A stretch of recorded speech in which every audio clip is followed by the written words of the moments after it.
ইসলামকে জিন্দা করার জন্য সাহাবারা মরেছে না আওলাদের রাসূলরা কুরবানি দিয়েছে?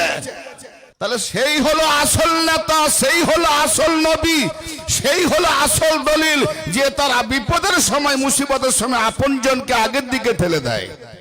একটা হাদিস বা একটা আয়াত দেখিয়ে দেন যে নবীর আহলে বায়াতের মধ্যে কেউ মুনাফিক হয়েছে। কিন্তু সাহাবাদের মধ্যে যখন একের পর এক মুনাফিক ধরা পড়ে যাচ্ছে, সেই সব মুনাফিক আর মুনাফিকের বাচ্চারা নবীর বদলা নেওয়ার জন্য নবীর আওলাদকে খুন করেছে। 72 ফিরকার মোল্লার যদি রক্ত হালাল থাকে তো এই হাদিসটাকে বানাবাট করে দেখিয়ে দিক। চ্যালেঞ্জ থাকলো আমার।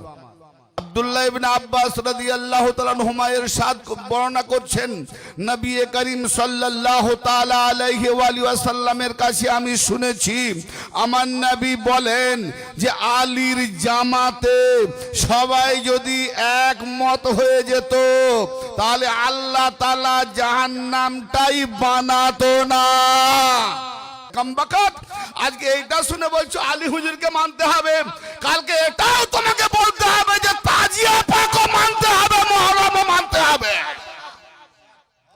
একটার পর একটা তোমার বাপ চোদ্দ পুরুষকে মানতে হবে, কেন হক কথা চড়িয়ে বলে। নামাজে দরুদ নবী আর নবীর আওলাদের উপরে নামাজ না পড়লে তোমার নামাজ হবে না। তাহলে নবীর পরে নাম্বার কার এলো? কমবখত মৌলবী জবাব দে। যদি হালাল জাদা হয়ে থাকিস তো নবীর পরে নাম্বার এলো আওলাদ।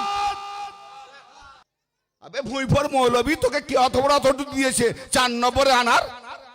নবীর পরে নাম্বার তুমি নিজেই নামাজে বলছো, আমি তো বলিনি, তুমি নিজেই নামাজে বলছো আল্লাহুম্মা সাল্লি আলা মুহাম্মাদ ওয়া আলা আলি মুহাম্মাদ, বলো না? কারণ আল্লাহুম্মা সাল্লি আলা মুহাম্মাদ ওয়া আলা আসহাবে মুহাম্মাদ বলো না।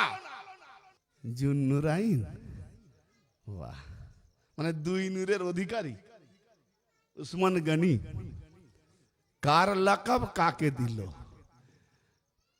জুন্নুরাইন প্রমাণ দিতে পারবে? ইহুদি ও নাসারাদের চালবাজি মোল্লা বানাওয়াট করেছে নবী পাকের বদনাম করার জন্য, মা ফাতেমার শানকে নিচে নামাবার জন্য।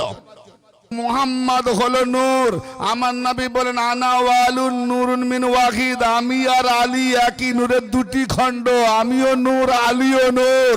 অতএব আবু তালেব মুহাম্মদকেও পালন করেছে আর আলীকেও পালন করেছে। 2 নূরকে পালন করার জন্য জুন্নুরাইন উসমান গনি নয়, জুন্নুরাইন আবু তালেব আলাইহিস